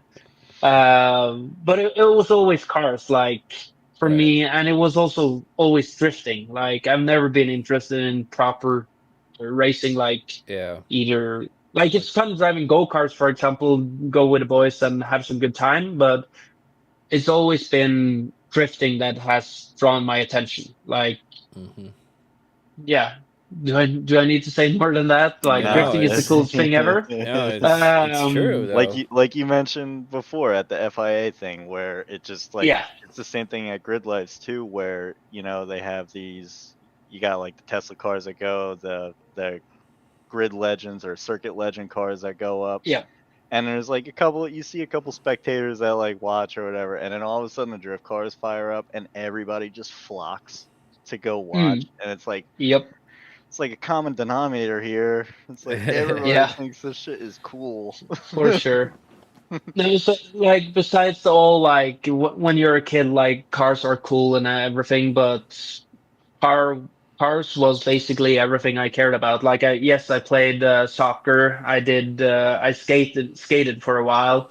I've done uh combat sports. Yeah. Like I've done a lot of stuff, but it's always been cars that was like priority number one. I bought my first car when I was 16. Got my old or my dad's old Hilux when I was 13, and I ripped that around the block at the factory. We have a factory, and it's like that's the only thing there. It's like Nice. in the woods on the countryside. Drove it around there and had fun with that. But I guess the whole car culture stuff, like besides just doing video games, comes from my uncle bringing me to the events. And where the Supra comes into is my very first, I think it was my very, very first car meet. There was like a custom paint job, candy blue Toyota Supra there. And I remember the cam gears from HKS with a Oh, clear the greedy pink cover. ones with the clear. Yeah, Oh yeah, the yeah, pink, baby. yeah, or purple, like candy purple-ish Yeah, yeah, something. yeah, yeah. Yep. Yeah. And that was the coolest car ever. And when we were packing up, ready to go, that Supra drove out to a roundabout and started doing laps around the roundabout, and like that, I was sold. That Yeah. was the from that time. It's been Supras, and that's And where it that's when the all balls came drop. from. Yep. Yeah. Yeah. Yeah, It no, might it be was true. definitely a defining moment in I feel like a lot of our lives that are in this. Like I feel like everybody could almost it's either the Supra R34 or FD RX-7. It's like the Yeah. three Amigas. Yep. One of like Yeah. we're gonna pick one of them that's like the icon to like I saw that when I was like 6 and I was like all right, hell yeah, man. Like Yeah. It's For like. sure. No, I've been so lucky that I've actually checked off one of or a couple of my favorite JDM cars. For me, it's the Mark IV Supra. Obviously, now I don't think it's a kind of JDM car, the GR Supra. But like, if you think old school though, Yeah. yeah. Mark IV Yeah. Supra, S15, R34 Skyline, Yep. and yes, of course, the RX-7.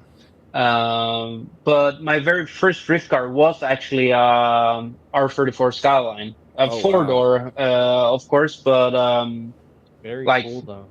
still ER34. So Was it that was RB a cool powered? car. No.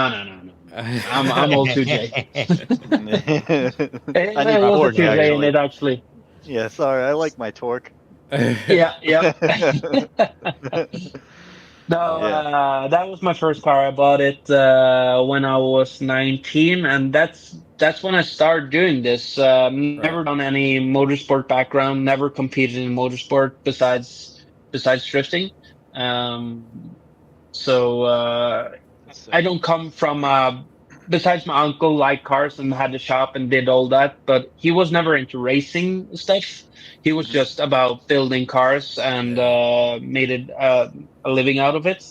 My dad or any close family, even my grandparents, none of them has had any interest in cars Wow. or racing in general. Yeah. So something I picked up myself, I guess. But yeah, You got the curse. that's the Interesting. story. Yeah, Yeah.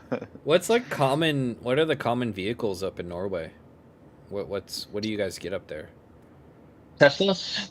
I was just gonna say probably A a lot bunch of of Teslas. Teslas, yeah. Really? I think besides of course USA, Norway is the most selling country with Tesla or Tesla. Wow. Yeah, No, you yeah, understood what I yeah, meant. yeah. Yeah, like per capita or something. Huh. Yeah, yeah. Crazy. Yeah. I just looked California it So comes up. first. No. I just feel like you the guys whole are thing with cold. let I would yeah, be we worried about that. are for 6 months we are, but it's decent weather in the summertime. Yeah. But no, we the government has pushed very much on electric cars, so you Mm, don't have all the fees and taxes on them as you have on regular petrol or diesel. really? So the government is pushing very hard for electric cars, and of course, a Tesla is a good electric cars. Right. Yeah. If yeah, so so that it's been a big push there. But common car, I don't know. The we have No the F-450s driving around as much as you see in the States or anything like that. no 450s at all. Yeah. I No was looking on your duels, nothing. Instagram. You have a Silverado in I Norway, do. which Yeah, is so sick. I've been intoxicated with the American pickups. I truly mean that. It's not a pickup if it's not American. Like it's not a true truck. The small European trucks we have is nothing compared to American truck. I wish that we could get that option though in the US because those things are incredibly handy and they do have some They're crazy so gas expensive mileage. here. It's like Yeah. Yeah, or you're gonna get pulled over because it would piss somebody off or for no So, reason. It's not having well, that yeah. feature. If those are expensive for you guys, I'm gonna say this. What does a 1500 Silverado with a 3 liter Duramax diesel engine go for here? 60? 60, 55? 60 So Yeah, about plus like probably 55, probably. 60, 60. 70. Like after like all said and done when you walk out. Yeah, it's gonna be 60 plus. Yeah. Um, so for us in Norway, uh, Probably I like paid 120,000. 4 years ago. I paid 95,000 US dollars Yeah. Wow. for that Wow. truck. Uh, Today, now with everything going on, you're definitely looking above 100 for it. That's why when you said it, Wow. honestly, I was gonna say you're like probably turns heads over there. Genuinely, Yep. like as in like holy shit, look at this high roller almost. Like and it's the Yeah, same for thing sure. like if you go to like Japan and you ride down the street in a base like V8 Camaro, they're gonna be like, Mm, who the hell is this guy? yeah, Yeah. Meanwhile, you can have the sickest like super go drive by and nobody would bat an eye, but you know. for Yeah. sure. It's actually getting a lot more of the American pickup trucks. It started to be a little thing, I would say. So you can't just go to a regular Ford dealership and get a Ford F-250 or Yeah. go to. I don't think we even have Chevy dealerships in Norway, to be honest. Wow. Is there Um, any Yeah, form you of gotta GM call over up Ben there? Hobson and No, I don't think we have GM. I don't. The only thing I can think of right now, I might be wrong, Like but Opal the or only one we something? have is Ford, but that's like the Yeah. global Ford, of course. But Yeah, yeah. you can't go and buy a 450 dually in Norway. That Yeah. just Yeah. so. But there's like a lot of car companies that imports in bulks. For example, the 1500s. Yeah. So you can get them, but they're all imported. It's just Yeah. you have someone else take care of the paperwork. Yep. Wow. So Interesting. Yeah. that's what I did, and there's more and more that leans into that right now. But we'll see how all the Right. situation goes with the taxes that the world Everybody, are talking about. everybody Wow. wants a big rig. Yeah. Yeah. Yeah. Yeah. Well, good reason Hey, then. maybe the good thing will be if it happens, maybe my car will be more worth, and I can actually get my money back on it after 4 years. Yeah. That's true. That's true. Yeah, and then when But you're back over here, you find a good deal on another one, and you just, sneak it on over, Exactly. put a Exactly. big blanket over it, and say it's a ghost. You Yeah. don't see anything. No, yeah. but you asked me what a regular car back in Norway is. There's a lot of like the Volkswagen Transporter, if you ever seen them. Like Yeah. yeah, enclosed no, not enclosed. How can you say like a caravan kind of Like a style? van, like a Yeah, minivan. van. Yeah, minivan. Yeah. But you also have the ice cream trucks you have over here. Yeah. uh, like yeah, caravans, minivans. That's a popular car, but I would say the most sold right now is probably a Tesla. That's That's crazy. Yeah. interesting. Yeah. Over Yep. here, it's still very gas centric. Mm. Yeah. There's some Smart. cities like in California that are very common to have Teslas, but like most, I would say 90% of all sales are still gas powered vehicles over here. Yeah, they have Yeah. that going on, and then you can't run your air conditioner for 90. 2 days That's insane. Yeah. because their infrastructure can't handle all the electric cars. According to I Reddit, I don't know how reliable this is, but every 3 in 10 cars bought in Norway that are new are Teslas. So That's insane. pretty yeah. crazy. Seriously. And I'm That's sure there's crazy. like I wouldn't be surprised if 60% of uh, the whole car sales in Norway are electric cars. That's crazy. Yeah. Just as a whole, yeah. Wow. Yeah. That's nuts. I guess because you don't really be having to drive too far. Like I when don't know. you're I in the feel like you guys States. do though. Like to get, Yeah. I feel Norway's a like big country. Well, yeah. when I guess Yeah. Long And country. the like other when question is, Tyler was what there, he happens had. if it gets really cold? Because that electric cars do not do good in cold. No, you're onto something. We yes, Norway is a very long country. Not to piss anyone off or anything, but the majority of stuff happens. If you look at the country, it's very long. If you Mhm. cut it in half, everything happens in the south. Okay. I mean, that would make So sense. I mean, yeah, are you guys in the you're um, in the Arctic Circle, aren't you? At the top, aren't you? Or not quite? yeah, in the top. Okay. I live all the way in the south. Like Right. I'm almost Yeah. as Yeah. south as you can possibly be. In Right. Norway, of course. But I would say from where I live, at least, you go 4 hours east and 4 hours west, and you're in the middle of everything. So you're regular people on a daily basis don't drive more than probably an hour to work and Yeah. back and forth, and everything is very local around there. So electric cars does do good there, and the infrastructure is definitely there for electric cars. Every gas Gotcha. station has chargers, Yeah. so that's what makes it very convenient, of course. And when the government doesn't have a lot of taxes and fees on the cars, you get a lot for the money on a brand new Tesla compared to a brand new, for example, I don't know, Volvo XC90, for example. Yeah. Yeah. Yeah. Interesting. Yeah. or a BMW X5, like you get a lot more for or a lot more bang for your buck is what Yeah. I'm trying to say Right. for an Interesting. electric one. It's Yeah, I crazy mean, that France is the just government. dead It's too. crazy that the taxes are that much that it would affect it that much. Because I think you get a little Yeah. bit. Oh, it does. Wow, that's crazy. It's not a big deal, I don't believe, over here in America. At least it depends on the state. But over here, there is a little bit of an incentive, but it's not that big of a change. Yeah. Buying either or. Also, I'm not sure how it is right now, but like for road toll, Yeah. electric cars gets pays only 50%.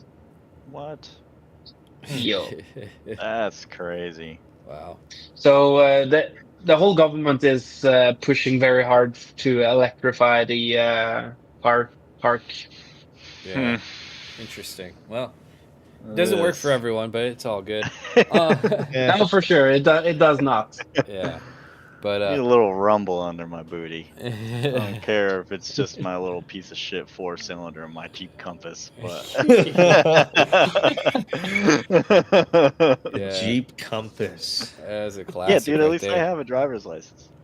I have a driver's license. We're not getting into this. But yeah. So Already. why don't we swing back to FD a little bit? Just kind of talk about Yep. the career in FD. So obviously you've had some really high highs going in, but do you have like a moment where was there a moment that it like clicked for you where it was like, you know what, I can drive with these guys?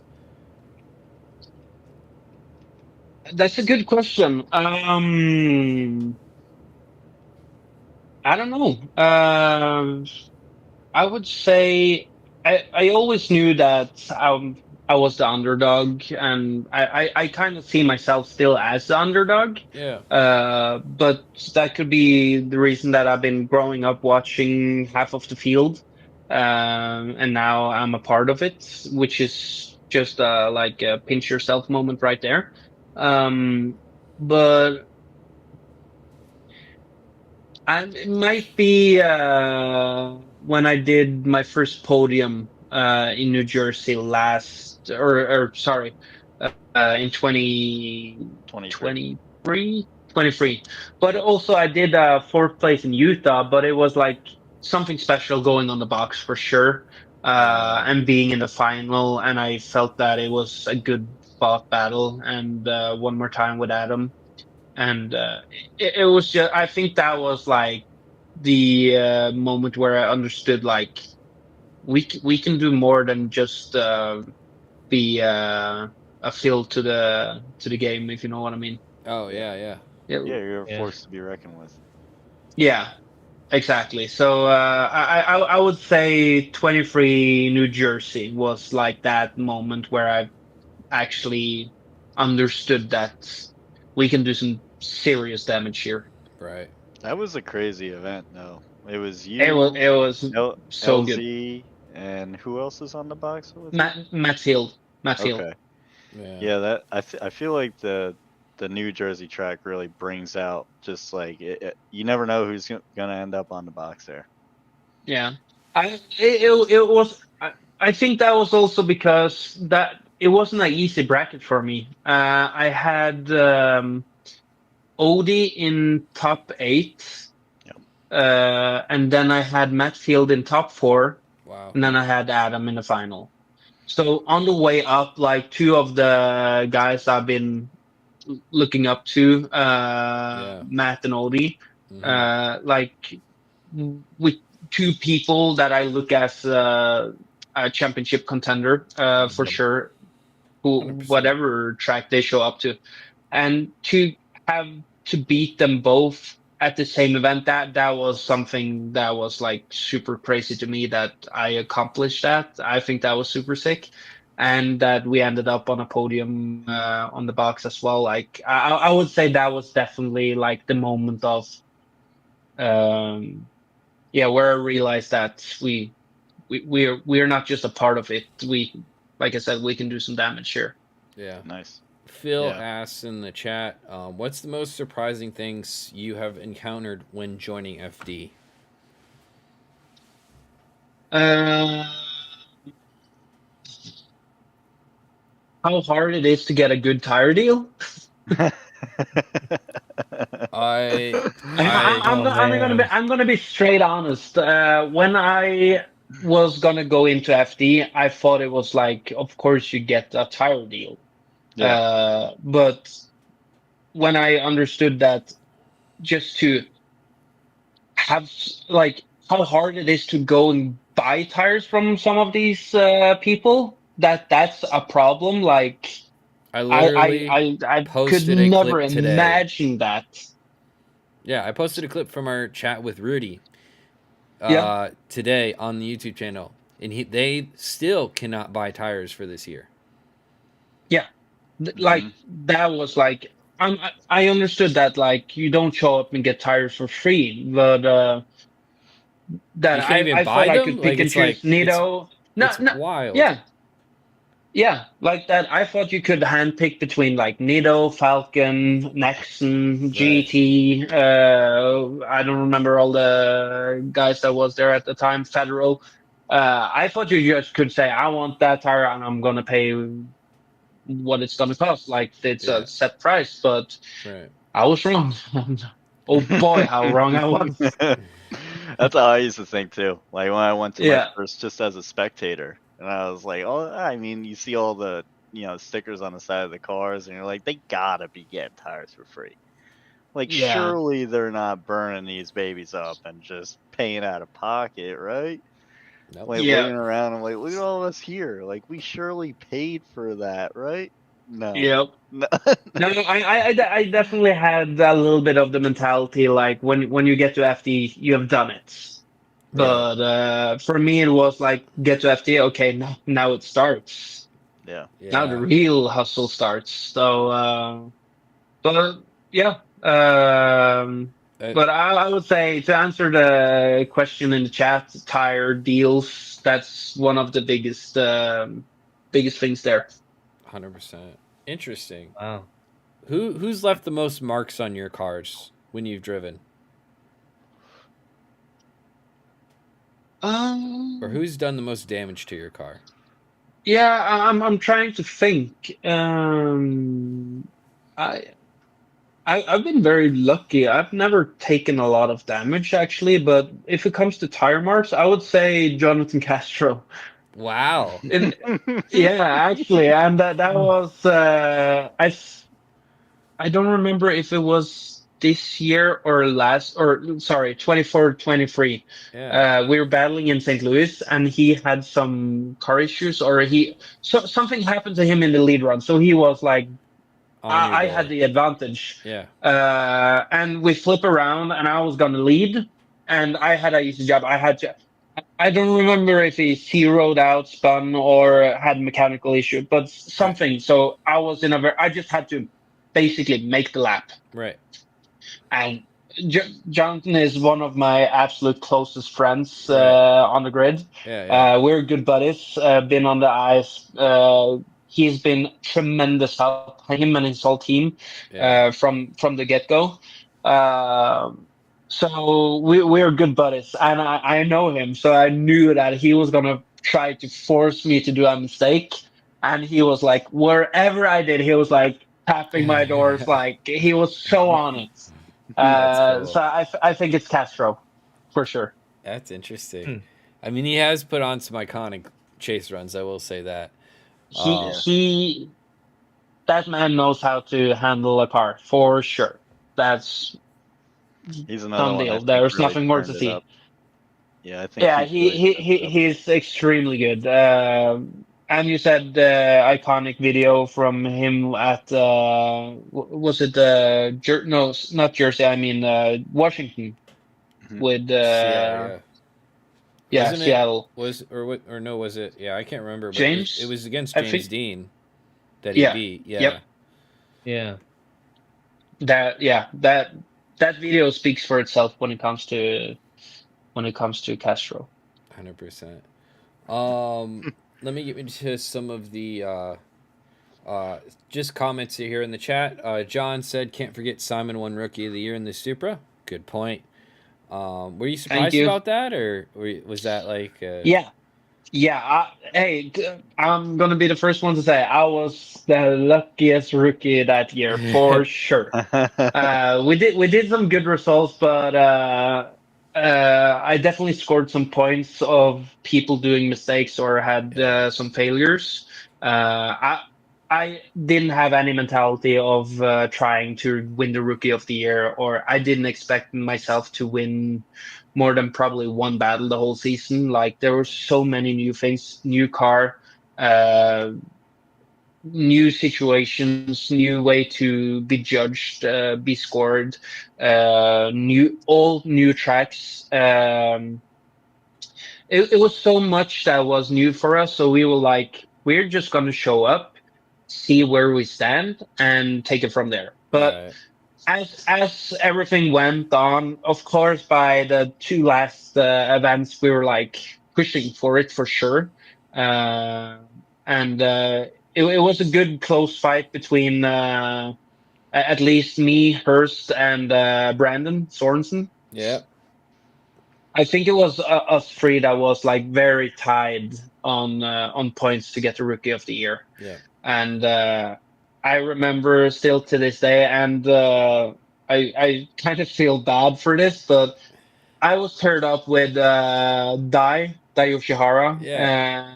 in top 32, and it was his last event before he retired from Yeah. FD. Yeah. And he, in the very last turn, he dominated me. He crushed me. Like I didn't stand a chance. And in the very last turn, his transmission said goodbye.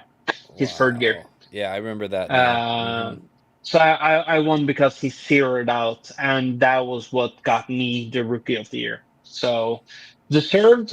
Probably not. Did I get it? Yes.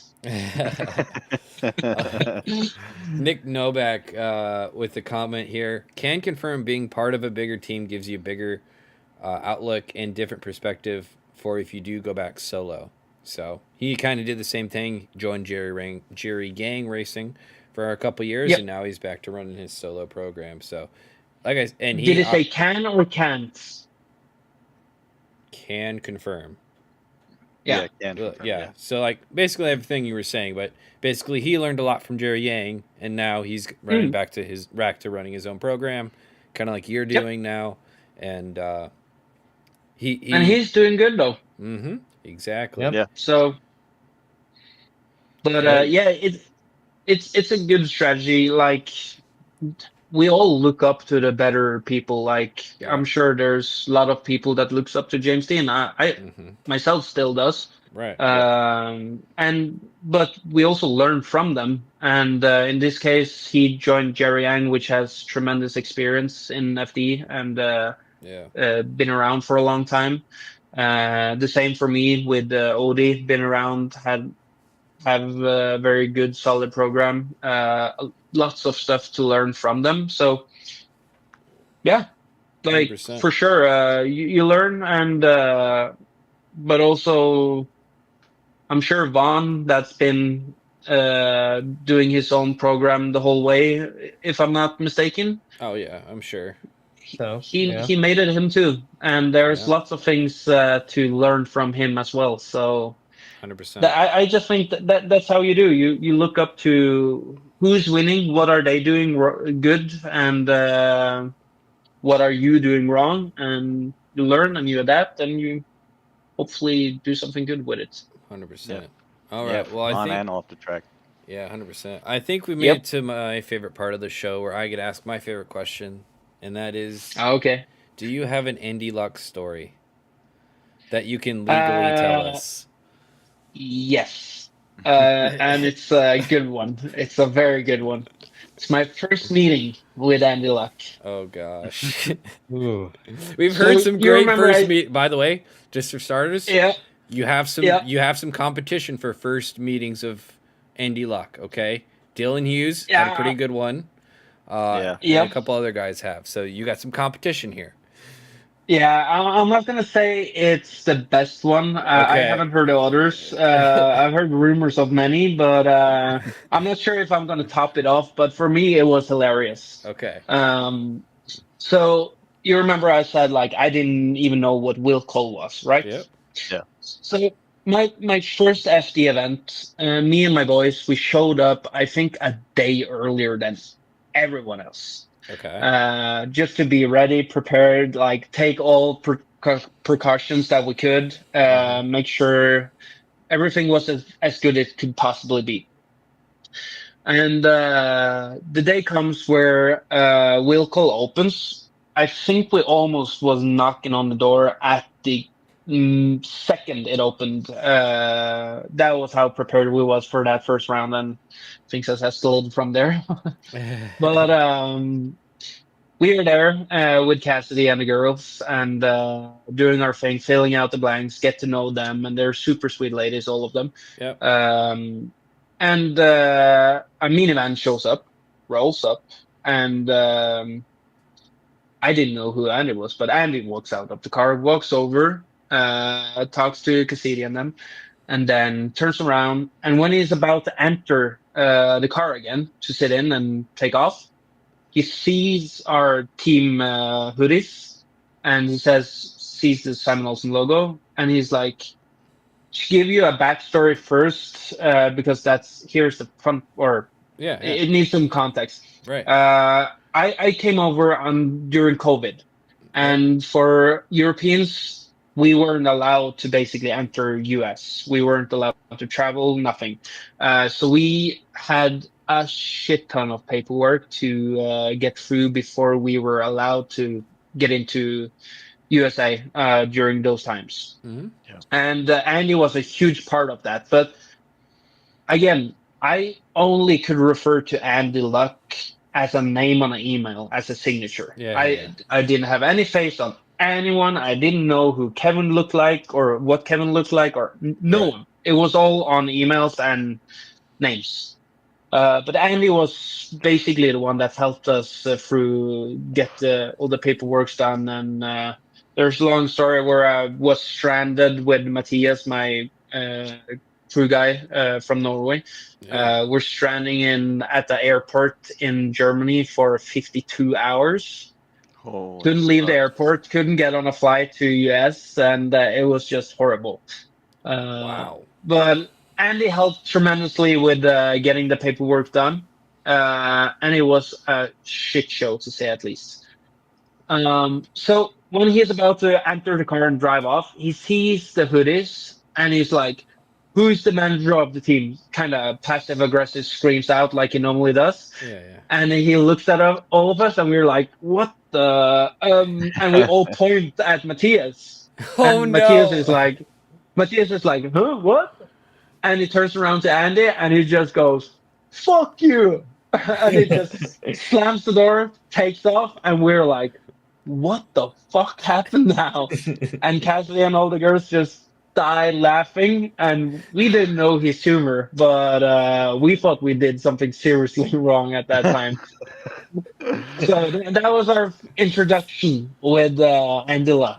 That's pretty good. I mean, that's awesome. I mean, What a Dylan. guy. What a Yeah. guy to, Yeah, to take that what a risk guy. on that you don't even know, you know? Dude, it's crazy. Yep.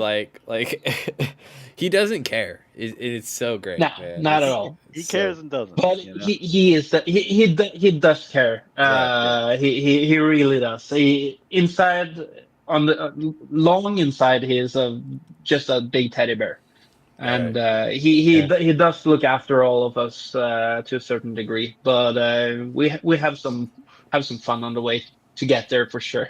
That's awesome, man. Awesome. Well, again, I want to thank you for coming on. We did get a comment from Celine Drift here, and he asked, "Did you already talk about the plan for the season?" Obviously, must have missed the first part of the show, which is all good. But if they want to learn more about what you're doing this season, because obviously you couldn't talk about everything, so there's a lot still going on with your program.